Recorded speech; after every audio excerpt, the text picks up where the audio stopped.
सागरं सुचितरं गुणरत्नमाकरं भविकपङ्कजबोधनिवाकरं प्रतिदिनं प्रणमामि जिनेश्वरं प्रतिदिनं प्रणमामि जिनेश्वरं। जय जय जय जयकार प्रमेश्री, जय जय जय जयकार, जय जय जय जयकार प्रमेश्री, जय जय जय जयकार।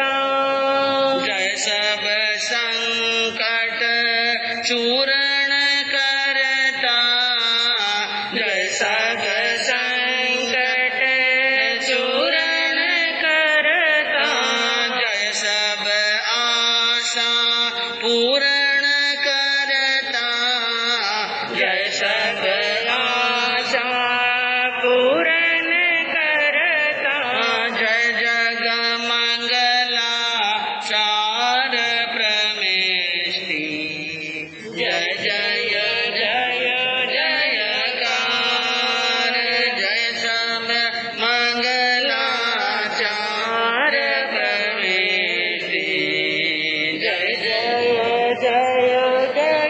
शेठ सुदर्शन खूब बचाया, शेठ सुदर्शन खूब बचाया, शूलिकाशी आसन बनाया, शूलिकासन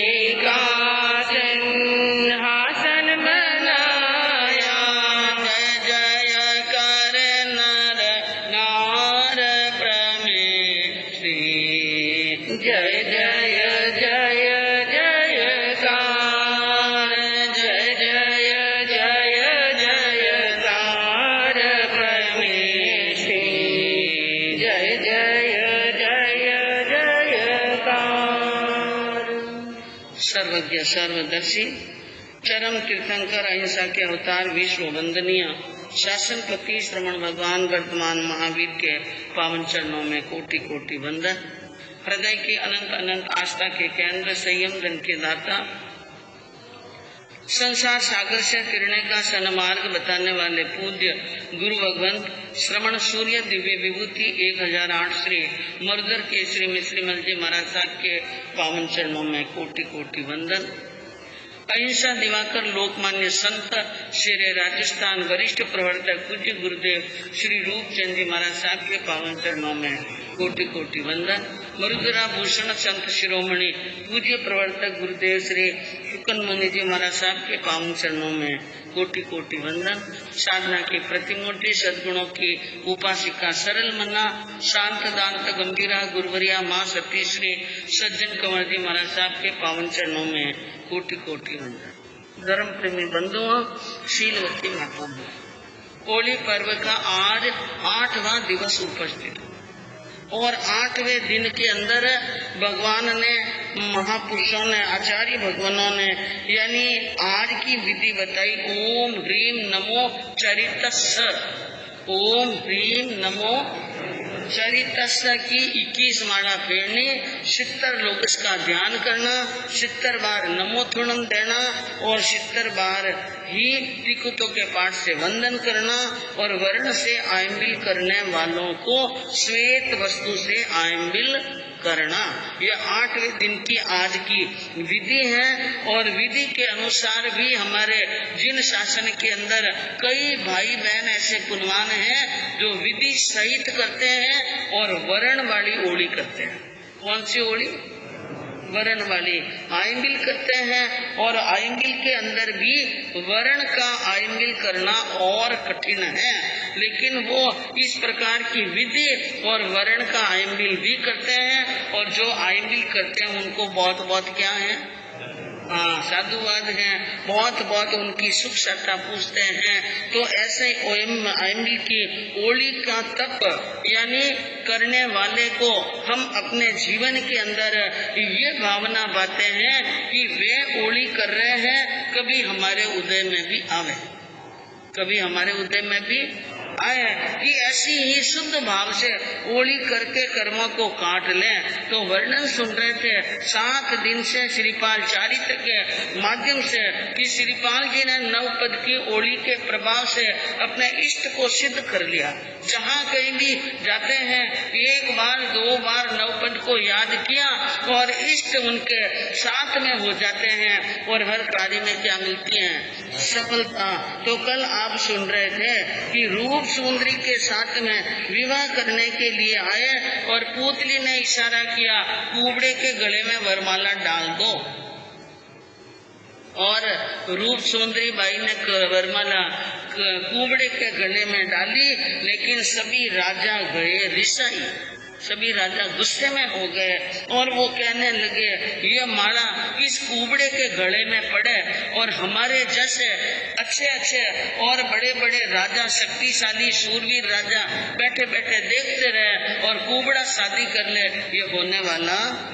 उठो वर माला लो छीने, आज्ञा खोज बनी दीनी, चढ़ाई सब मिल करके ने, अरे ओ बाग नहीं जावे, हलो कर सनमुख ही दावे, जा बनित जप रे मेरी जान।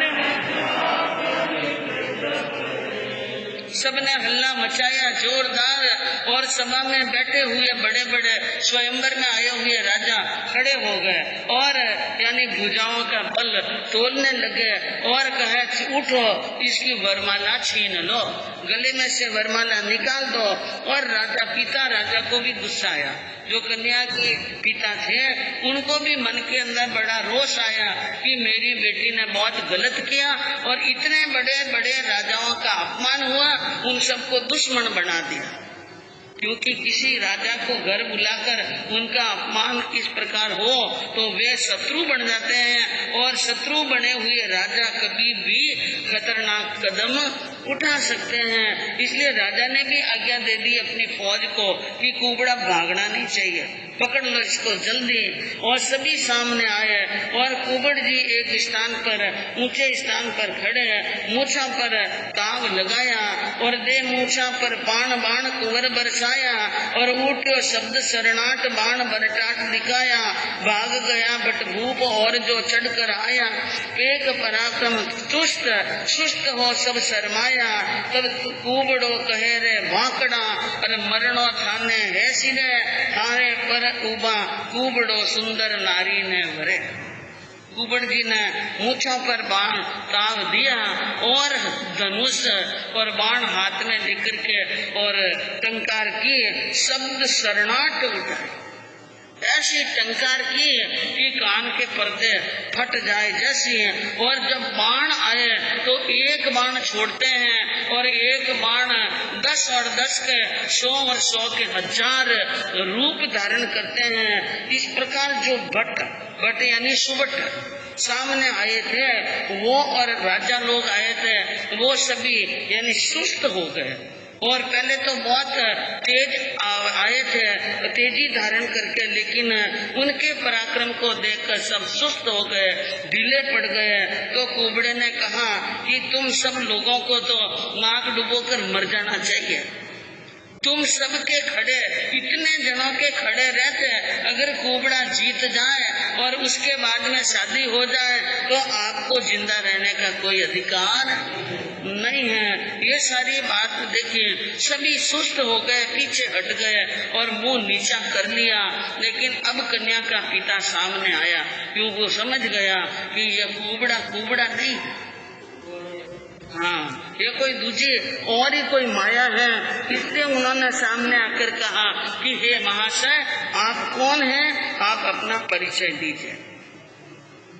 जो हम देख रहे हैं, जो सोच रहे हैं वो आप नहीं है। अपना असली प्रकट दो, यानी परिचय दो प्रकट के अंदर, और हमारे मन को संतोषी करो। ऐसा सुनकर श्रीपाल असली रूप में आए और अपना परिचय दिया। मैं अंग देश की चंपा नगरी और अंग देश का राजा हूँ और मेरा नाम श्रीपाल है। इस प्रकार परिचय मिलने पर बड़े ठाठ के साथ में श्रीपाल जी के साथ में रूप सुंदरी की शादी हो गई। और उन मंडप के अंदर एक ब्राह्मण आया हुआ था। उसने उन कुमार का एड़ा ऐसा बल देखा और ऐसी कला देखी तो सामने आया। कहा, महाराज, यहाँ से कुछ दूरी पर एक नगर है जहाँ पर दलपत राजा राज्य करता है। उस नगर के अंदर धरापाल नाम का राजा है। उनके महलों में गुणमाला आदि 500 रानियां हैं, जिसने एक पटरानी ने सुंदर कन्या को जन्म दिया जिनका नाम है श्रृंगार सुंदरी। और वो शादवाद की जानकार है, जैन धर्म और जैन दर्शन की जानकार है। श्रृंगार सुंदरी के 5 सखियां हैं।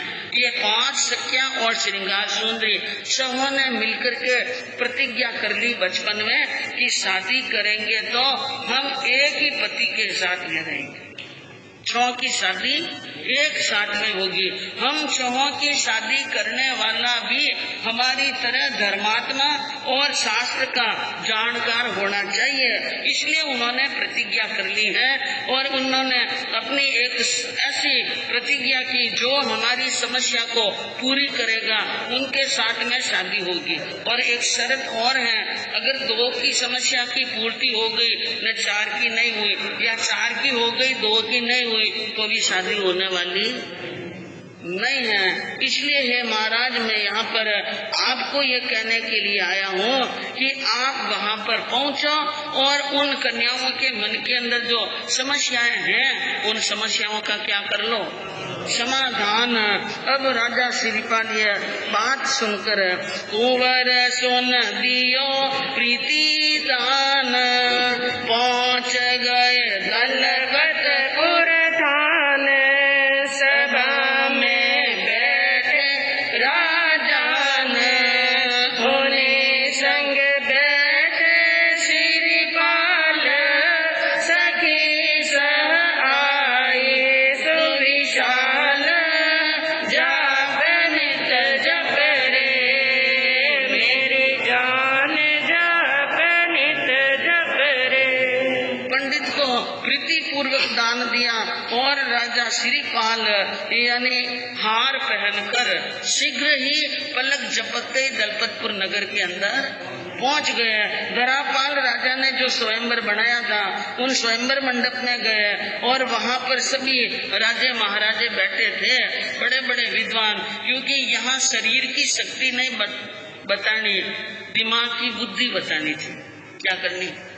हाँ, यहाँ बुद्धि का बल चाहिए, शारीरिक बल काम नहीं आता है। और फिर जानकार होना चाहिए जैन दर्शन का, वही तो। इस प्रकार वहाँ पर बहुत सारे विद्वान भी आए हुए थे और समय के अनुसार उन श्रृंगार सुंदरी के साथ उनकी 5 सखियां पंडिता, विचक्षणा, प्रगुणा, निपुणा और दक्षा, जैसा नाम वैसी ही वो विदुषियां हैं, ऐसी सखियों के साथ में रंगशाला के अंदर आई। धरापाल राजा ने घोषणा की, ये मेरी लड़की यानी राजकुमारी श्रृंगार सुंदरी है और ये उनकी 5 सखियां हैं। इनकी आप समस्या की क्या करो, पूर्ति करो, और जो पूर्ति करेगा उनको कन्याओं के साथ में शादी की जाएगी। सारी शर्तें बताई और शर्त के अनुसार एक सखी खड़ी हुई पंडिता नाम की, और पंडिता ने कहा कि मेरी एक समस्या है, मन वांछित फल होई, मन वांछित फल होई, इसको पूरी करो। यानी एक चरण बोलती है सखी और 3 चरण सामने वाले को बनाना, और उन चरण का जो पहला जो चरण, चौथा चरण बोलती है, उनके अनुरूप 3 चरण और भाव मिलना है। क्या मिलना है? भाव मिलने चाहिए। तो अब वहाँ पर बैठे बहुत सारे विद्वान अपनी अपनी बुद्धि से तरह तरह के अटकड़े लगा रहे हैं, लेकिन कहीं पर भाव जुड़ते नहीं है। तो उन सब सभा में सन्नाटा छा गया, सब चुपचाप बैठे। श्रीपाल जी उठे और कहा, मुझे लग रहा है कि आपके अंदर इनकी समस्या की पूर्ति करने वाला कोई नहीं है। उन्होंने कहा, भाई हम नहीं कर सकते, तुम कर लो, आपको ज्यादा होशियारी है तो आप करो। बैठे बैठे क्या देख रहे हो कि मैं पूर्ति करूं, लेकिन आप नाराज मत ना, आप सबकी आज्ञा है तो मैं क्या करूं पूर्ति। फिर सबने कहा आप करो करो, हम भी देखें कि कैसे समस्या की पूर्ति होती है। तो अब श्रीपाल जी ने एक पुतला बनाया। क्या बनाया? पुतला। और पुतला बनाकर बीच चौकी पर रख दिया और कहा, ये जो समस्याएं सामने रखेगी उनका उत्तर पुतला देगा। क्या देगा? पूतना। सभी राजाओं के दिमाग के अंदर एक यानी चक्र घूम गया कि 3.5 हाथ के जिंदे जागते बैठे हैं, हमसे तो हो ही नहीं रहा, पूतना क्या दे देगा? हाँ, उत्तर दे देगा। कहा, भाई बड़ी विचित्र बात करते हो कि ये कैसे होगा, कि आप देखते रहिए। अब पुतले के सामने वही समस्या रखी पंडिता ने कि मन वांछित फल होई। पुतले ने क्या कहा, और अरिहंत सिद्ध अरु साधु दया माया धर्म करे सोई सजना, धर्म करे सोई। उनके सत्य निरंतर देखो मन वांछित होई। सखी संग आई रंगशाला है, सखी संग आई रंगशाला। जग जग नाटक अरुगाना, निरगे भूपाला। पुतला ने कहा, मेरा उत्तर सुनिए। अरिहंत सिद्ध और साधु, अरिहंत भगवान, सिद्ध भगवान और साधु के धर्म को यानी उनकी भक्ति करने वाला और दयामय धर्म को धारण करने वाला, जिनके ये 4 शरण हैं, उनके मन वंचित फल होई। मन में चिंतित फल की क्या होती है? हाँ, इस प्रकार फल की प्राप्ति होती है। तो पहली सखी की समस्या पूर्ण हुई, तो दूसरी सखी खड़ी हुई विचक्षणा, जो बड़ी विचक्षण बुद्धि वाली थी, उसने यानी हर्षित होकर कहा, और न देखियो कोई। मेरी समस्या क्या है?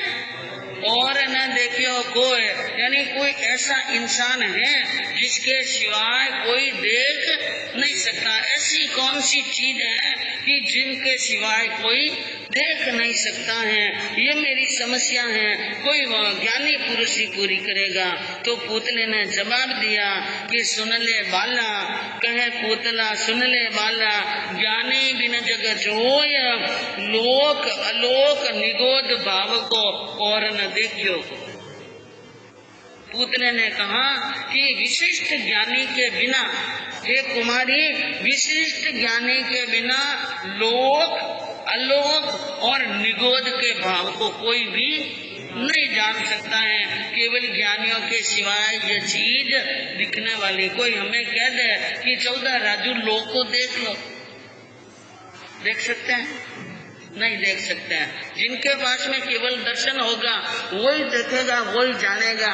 और कोई कह दे अलोक को देखो, वो भी नहीं देख सकते। और कोई कह दे निगोद के भाव को जानो, वो भी हम नहीं जान सकते। तो दूसरी कन्या की समस्या भी क्या हो गई?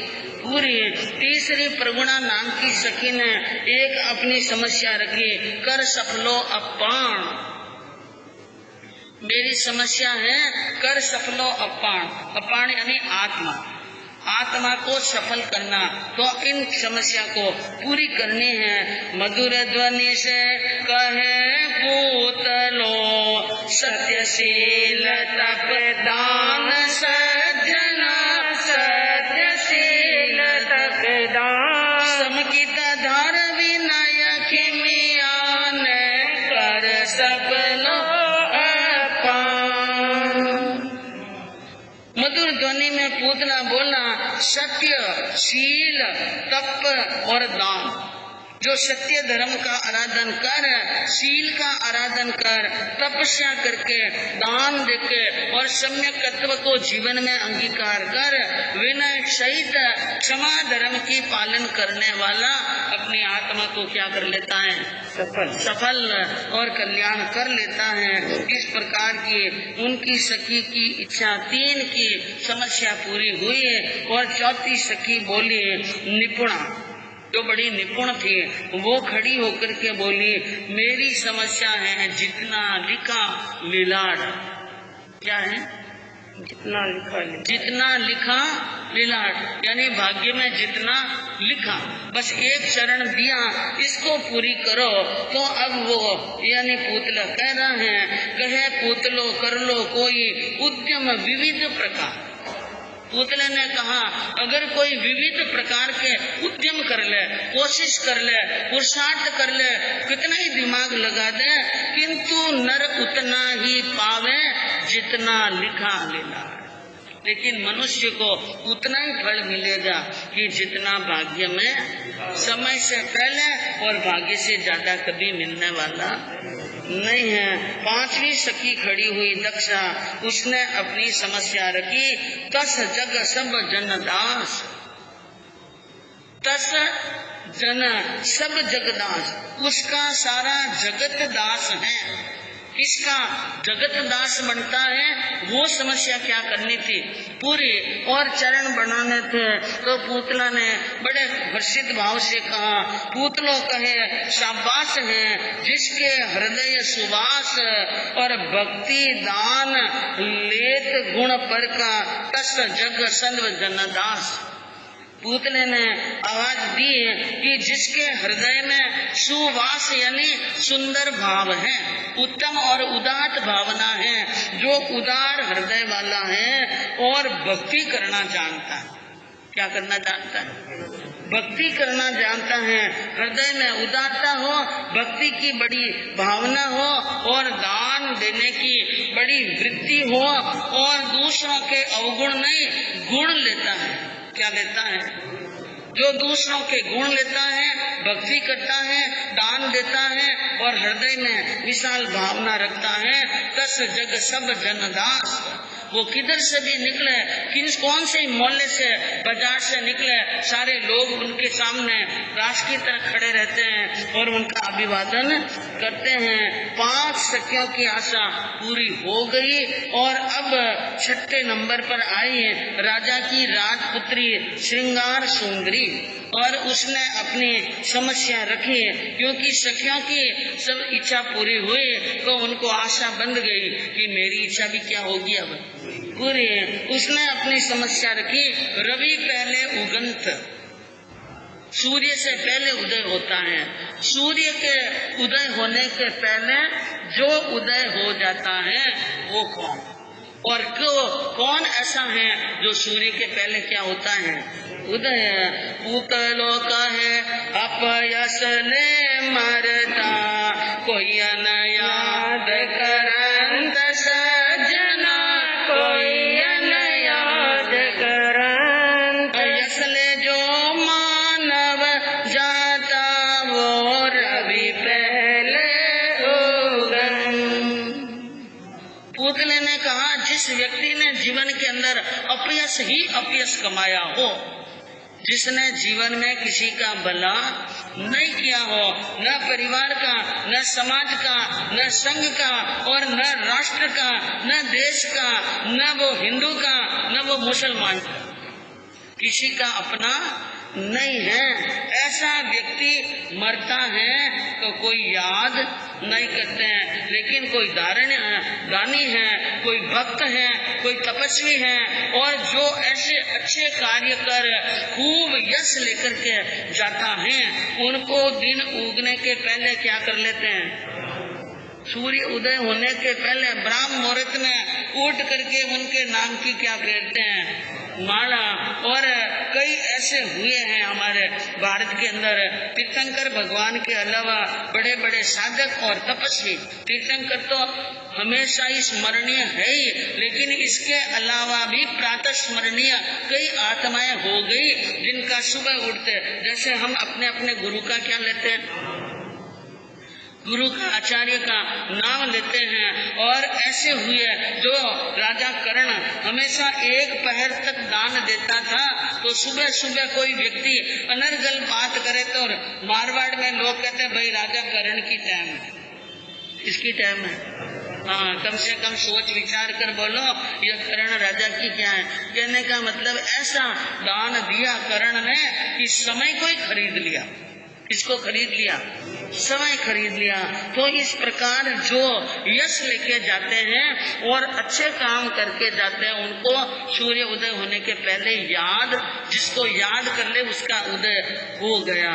इस प्रकार अब कन्याओं की समस्या क्या हुई, पूरी हुई। समस्या पूर्ण भई सारी, मनाई खुशियाँ जन पारी, विचक्षण बोधि लखवारी, बाला खट नरपति पर नाई, मौज वहाँ करते मन चाही, जाप नित जप रे मेरी जान, जाप नित जप रे। छाओं की समस्या पूरी हुई। राजा को इतनी खुशी हुई कि जिसका कोई पार नहीं, क्योंकि शूरवीर और बलवीर तो मिल जाते हैं, लेकिन बुद्धि में वीर मिलने बहुत कठिन। छह की समस्या पूरी हुई। राजा ने ठाट पाट के साथ में छहों की शादी श्रीपाल जी के साथ में कर ली। और उसी सभा के अंदर एक अनंग भट्ट नाम का ब्राह्मण आया हुआ था। उसने आकर श्रीपाल जी से कहा कि महाराज, मैं भी कई स्थान पर गया हूँ, लेकिन आपके जैसा बुद्धिमान मैंने नहीं देखा है। इसलिए मेरी एक बात है, कोल्हापुर नाम का नगर है, पुरंदर नाम का राजा है, विजयश्री उनकी पटरानी है, 7 पुत्रों के ऊपर एक बाई को जन्म दिया है और वो भी अब युवा अवस्था में आ गई हैं। उन कन्या की शादी के लिए, अपनी प्राण प्यारी पुत्री की शादी के लिए राजा ने एक बहुत बड़ी विचित्र शर्त रखी है। जो राज स्वयंवर में आकर के राधा वेद साधेगा, क्या साधेगा, राधा वेद बहुत कठिन कार्य है। जो राधा वेद को साध ले वो दुनिया का श्रेष्ठ धनुर्धर होता है। और महाभारत में आपने देखा होगा राधा वेद किसने साधा, अर्जुन ने साधा। और कहा वो राधा वेद वाली शर्त रखी है, उसको ही कन्या देगा। एक स्तंभ पर 8 चक्र फिरत है चलता, तामे राधा नाम वाली काणी एक पोतली। 8 चक्र के बीच में, आजू बाजू में 8 चक्र घूमते हैं, बीच में एक काणी पोतली रखी हुई है जिनका नाम है राधा। और अधोमुख नर रहे निर के कड़ावते, अधोमुख यानी नीचा मुख किया, पुतली ऊपर है और मुख क्या करना है, नीचे। और नीचे कढ़ाई में तेल भरा हुआ है, उन तेल के अंदर घूमते हुए चक्र के बीच में पुतली भी घूम रही है। पुतली भी क्या हो रही है, घूम रही है। उनको देख कर और बाण मारना उनकी बाई आंख में, पुतली की कौन सी आंख में, बाई आंख में बाण मारना, उसे कहते हैं राधा वेद। और ये जो कार्य है वो बिना धनुर्धर के होने वाला साधारण नहीं, श्रेष्ठ धनुषधर होगा वही करेगा। इसलिए मैं आपसे निवेदन करता हूँ कि हो सके तो आप कोल्हापुर नगर के अंदर पधारिए। अब राजा श्रीपाल ये बात सुनकर मन के अंदर बड़े खुश हुए और उन्होंने उनको वहाँ से विदा किया और शीघ्र ही कोल्हापुर नगर जाने के लिए नहा धोकर सुंदर वस्त्रों से आभूषणों से सुसज्जित हो विमलेश्वर देव का दिया हुआ हार धारण किया और मन में इच्छा रखी मैं कोल्हापुर के स्वयंवर मंडप के अंदर जाऊं। और स्वयंवर मंडप के अंदर पहुंच गए और वहां जाकर के उन्होंने सभा में बैठे बैठे बड़े बड़े राजा क्योंकि कई राजाओं को यह बात पूरी आभास थी कि हम राधा वेद साधने वाले नहीं हैं। लेकिन तमाशा तो देखेंगे, कौन आता है ऐसा भाग्यशाली और कौन ऐसी शर्त को पूरी करता है। इस प्रकार वहां पर देखने के हिसाब से भी बहुत सारे लोग राजा महाराजा आए हुए थे। सभा में राधा वेद वाली चली है चकचक अति भारी, कचकच हो रही थी राधा वेद वाली कि इस राजा का भी दिमाग ठिकाने नहीं है, इतनी बड़ी शर्त को पूरी कौन करेगा। और इनकी बेटी की शादी होने वाली नहीं है। किसी ने यहाँ तक कह दिया लगता है ये तो कुंवारी मरेगी, इनकी शादी नहीं होगी। ऐसी बातें हो रही थी। श्रीपाल जी वहाँ पर बैठे बैठे आजू बाजू की बातें सुन रहे थे और कोई उठने के लिए तैयार नहीं। श्रीपाल जी ने इधर उधर देखकर उनसे कहा क्या बात है भाई, यानी कोई न कोई तो हिम्मत करके उठो और उठकर राधा वेद को साधो। उन्होंने कहा कि बड़ी बड़ी बातें कहनी सॉरी है, करनी बहुत मुश्किल है, ज्यादा होशियारी मत लगाओ और ज्यादा होशियार है तो आप ही पधारो और आप ही कर लो कि मैं जाऊं। लेकिन आपको किसी प्रकार की मन में थोड़ी बहुत भी विश्वास हो कि हम भी राधा वेद साध सकते थे तो आप उठ सकते हैं, मैं बैठा हूँ। उन्होंने कहा नहीं, ऐसा काम आप ही करो, हाँ आप ही पधारो। इस प्रकार की बात कही है। और श्रीपाल जी जो हार धारण किया हुआ था और पहले दिन ही बता दिया था हार का क्या गुण है, मन इंचित यानी विद्या और कला उनके अंदर अपने आप ही प्रवेश कर जाती हैं। और जिनको अपने भाग्य पर और इष्ट पर भरोसा हो वो आंख मीच के काम करे। कौन सा करे? आंख मीच के, यानी आंख बंद करके भी काम करे तो भी काम में क्या मिल जाती है। हाँ, इसलिए श्रीपाल जी ने विमलेश्वर देव को याद किया, नौपत का स्मरण किया, हाथ में धनुष और बाण लिया और सब वहाँ पर बैठे हैं। हार कर हिम्मत सब बैठा मनोजो कुर्सी पर चढ़ा, उठे श्रीपाल समर सेठा, पलक में पुतली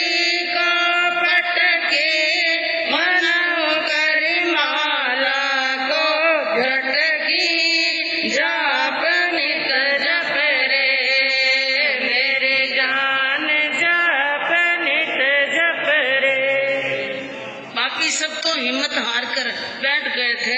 लेकिन श्रीपाल जी उठे और अपने स्मरण इष्ट देव का स्मरण किया, पुतली के पास में गए, नौपत जी की आराधना की, आंखें बंद की और बाण धनुष ऊपर करके बाण छोड़ दिया और बाण शब्द की कहाँ लगा?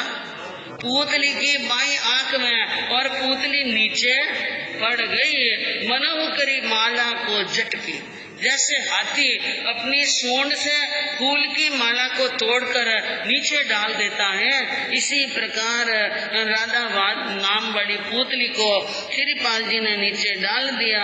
और ये दृश्य देखकर सभासद हक्के बक्के रह गए, कुमार की कला की जय जयकार बोलने लगे और पिता राजा और राजकुमारी दोनों को और बड़े पूरे परिजन को बहुत खुशी हुई। ठाट पाट के साथ में श्रीपाल जी की शादी उन कन्या के साथ में हो जाती है और कोलापुर के अंदर वे सुख पूर्वक वहाँ पर आराम से रह रहे हैं। और श्रीपाल जी ने जहाँ जहाँ शादियाँ की थी उन शादियाँ करके वहीं पर अपनी रानियों को छोड़ दी थी। इसलिए अपने माँ से संदेश भेजा गया सभी रानियों को कि आप अपने भाई को साथ में लेकर यहाँ कोलापुर नगर के अंदर पहुंच जाइए। इस प्रकार संदेश मिलने के बाद में सब रानियां अपने भाई के साथ में और अपने पीहर का दहेज लेकर के, क्योंकि पिता जब अपनी बेटी को विदा करता है तो अपनी शक्ति के अनुसार और शक्ति से भी ज्यादा कई बार क्या दे देते हैं, दहेज। कैसे दहेज के साथ में उन कुमारियों को भाई के साथ में विदा कर दिया और वे कोलापुर नगर के अंदर पहुंच गए। और एक दिन कोलापुर नगर से भी राजा ने रवाना होने के लिए विदाई मांगी और कहा मुझे अब थाना नगरी जाना है। कहाँ जाना है? थाना नगरी जाना है। इसलिए उन राजा से, कोल्हापुर के राजा पुरंदर से सीख लेकर के अब उनका दल बल सहित थानापुर नगरी की तरफ प्रस्थान होता है। वहाँ से थानापुर आए, ससुर का अति आनंद पाए, कंवर को गादी बैठावे, कियो अभिषेक धरा पाल, महीपति बन गए श्रीपाल, जाप नित जप रे मेरे जान, जाप नित जप रे।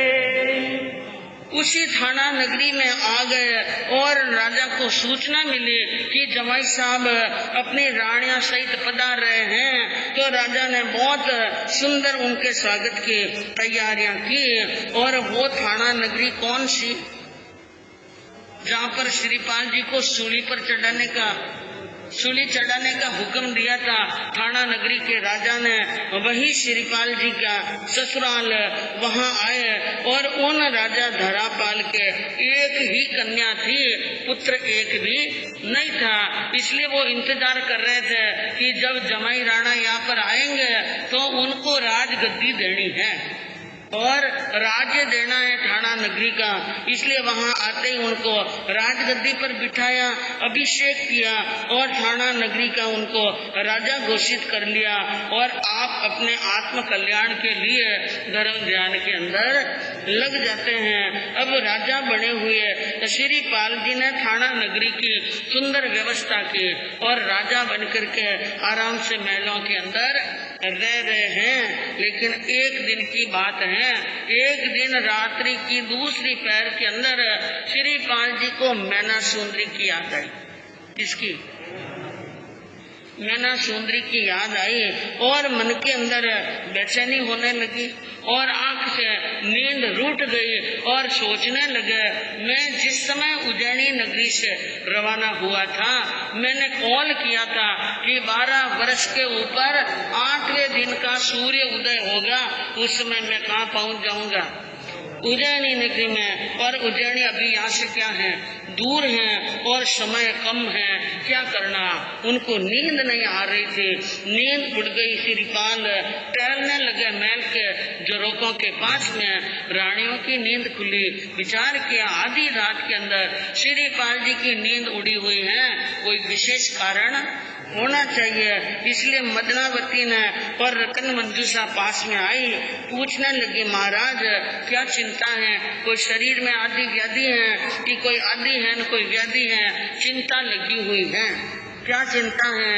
कहूँ क्या बात तुम्हें प्यारी, श्रीमती मैना पटनारी, याद मोहि आय गए भारी, वर्ष 12 पर दिन 8, कवल कर लीनी में वाट, जाप नित जप रे मेरे जान, जाप नित जप रे। श्रीपाल जी ने कहा, मैं क्या बात कहूँ?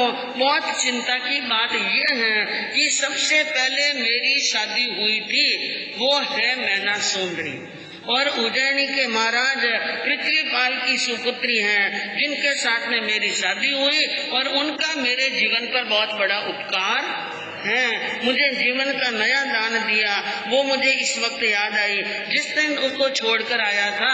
मैंने 12 दिन पर 8 दिन का कॉल किया और कॉल का समय क्या आ गया है। हाँ, अगर मैं वहाँ पर समय पर नहीं पहुँचा तो बहुत बड़ा जुल्म हो जाएगा। मैना सुंदरी एक एक दिन, एक एक घड़ी मेरा इंतजार करती हुई व्यतीत कर रही होगी, इसलिए मैं वहाँ पर शीघ्र पहुँचने के लिए मेरा मन कर रहा है। नहीं जाऊँ कवल पर वहाँ जुल्म हो जासे, जुल्म हो जासे, ले ले से संयम बार मुझे छिटका से, इसलिए शीघ्र अब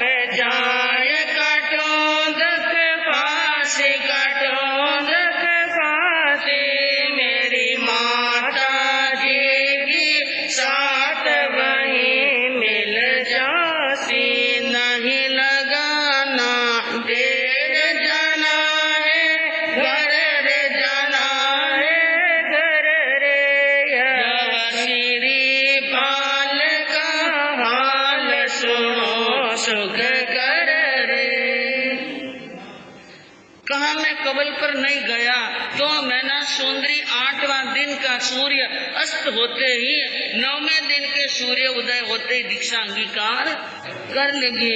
जुल्म हो जाएगा और मैं वचन से भ्रष्ट हो जाऊंगा। मुझे शीघ्र ही जाना है, उनकी चिंता को दूर करना है और मेरी पूजनीय जननी माता जी भी वहाँ पर मिल जाएगी। उनको भी साता पहुँचानी है, मुझे देर नहीं लगाना है, घर जाना है। सबको अपने घर जाने का बहुत क्या होता है इंतजार। श्रीपाल की बात सुन रतन मंजूषा ने हाथ जोड़कर कहा, स्वामी फिर देर मत करिए, आप रात्रि के अंदर अभी इसी वक्त अनुचरों को बुलाकर हुक्म दे दें, क्योंकि 2 पहर की रात्रि बची हुई है, वो शीघ्र ही तैयारी कर ले, अति शीघ्र, और हमारे जाने की व्यवस्था कर ले। कल के सूर्य उदय की पहली किरण निकलते यहाँ से क्या हो जाएंगे, रवाना। इस प्रकार सारी तैयारी करने की आज्ञा दी। श्रीपाल जी की आज्ञा सुनकर कर्मचारियों ने, फौजियों ने शीघ्र ही फौज तैयार की, रथ घोड़े और पालकी सब तैयार हो गए और यथा समय शुभ समय के अंदर वहां से क्या कर लिया, प्रस्थान गंगा के नदी के पूर्व की तरह वो वहां पर यानी सेना जा रही है। बीच के अंदर पड़ने वाले गांव, नगर, शहर के राजाओं को खबर पड़ती है कि कोई बहुत बड़ा राजा बड़ी विशाल सेना लेके आया है, जिनके पास में लड़ने की शक्ति नहीं, वो अपने आप ही आकर के समर्पण कर लेता है, भेंट सामने रखता है, संधि कर लेता है, मित्रता का व्यवहार कर लेता है, हाथ जोड़कर कहता है जब भी हमारी सेवा की आवश्यकता हो हमें क्या कर लेना याद। इस प्रकार दिन प्रतिदिन यानी सेना में बढ़ोतरी हो रही है और राजा उनकी आज्ञा को मान रहे हैं। चंद्र की कला की तरह संपदा बढ़ रही है। चलते चलते सुपार्शपुर नाम का एक नगर आया, वहाँ का मंत्री भेंट लेकर के आया। श्रीपाल जी ने पूछा, आप यहाँ भेंट लेके आए हैं, यहाँ के राजा क्यों नहीं आए, क्या कारण है? तो उन्होंने कहा, महाराज एक दुर्घटना हो गई। कौन सी दुर्घटना? कि हमारे यहाँ पर जो महाराजा हैं महासैन, उन महासैन की पुत्री तिलकवती, उनको रात के अंदर सांप ने डस लिया और डसने के कारण कुमारी की मृत्यु हो गई। इस वक्त राजा उनका दाह संस्कार करने के लिए शमशान भूमि के अंदर गए हुए हैं। ये बात सुन श्रीपाल जी ने कहा, देर मत करो, कोई अनर्थ नहीं हो जाए, मुझे शीघ्र ही शमशान भूमि में ले चलो। घोड़े पर सवार होकर मंत्री राजा श्रीपाल को लेकर शमशान भूमि जाते हैं और दाग देने की तैयारी हो ही रही थी। श्रीपाल जी ने कहा, रुको, इसको जलाओ मत, इनको बाहर निकालो और सामने लाकर सुला दो और विमलेश्वर देव का दिया हुआ हार यानी शुद्ध जल में खोलकर नवपद का ध्यान लगाकर मंत्रित पानी उनको दिया और पानी मुंह में जाते ही शरीर का जहर क्या हो गया, दूर।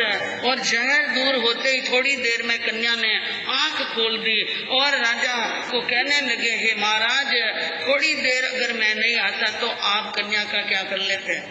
हाँ, ये अत्यंत विष के कारण बेहोश की मरे जैसी अवस्था में थी, लेकिन मरी हुई। राजा को भी बड़ी खुशी हुई। कन्या वहाँ देखने लगी, सीता पर बैठी बैठी ये क्या हो रहा है और मैं कहाँ हूँ? तो पिता ने कहा, बेटा तू तो मर चुकी थी और हम तो तुम्हें जलाने के लिए यहाँ लाए। इन महापुरुष ने तुम्हें जीवन का क्या दिया है, दान दिया है। अब राजा श्रीपाल की तरफ देखकर महासैन ने हाथ जोड़कर विनती की, आपने इनको जीवन दिया, मैं चाहता हूँ इनका जीवन आपके चरणों में बीते, इसलिए मेरी बेटी के साथ में क्या कर लीजिए, शादी। कैसी शादी की बात गई और श्रीपाल जी के वहाँ पर भी शादी हो जाती है और वो 8 प्रिया 8 रानियां और सखियां सहित 13 और इतना सारा लवाजम लेकर के शीघ्र ही मालव की राजधानी, मालव देश की राजधानी उज्जैनी नगरी के पास में आए और उज्जैनी नगरी में रात में पहुंचे। रातों रात नगरी के घेरा लगा दिया। ऐसा घेरा लगाया जैसे काला नाग चंदन के वृक्ष को मजबूती से लपेट लेता है, ऐसा कोई बाहर आ नहीं सकता और बाहर वाला अंदर जा नहीं सकता। रात के तीसरे पैर में राजा पृथ्वीपाल को खबर पड़ी कि कोई चक्रवर्ती राजा बड़ी विशाल सेना लेकर के आया है और हमारी नगरी को घेर दिया। पहले कोई सूचना दी नहीं। अब पृथ्वीपाल राजा इसके बारे में क्या निर्णय लेते हैं, क्या सोचते हैं और श्रीपाल जी क्या करते हैं और कैसे मिलते हैं ससुर राजा से, माता पिता से, माता जी से, आगे सुनिए।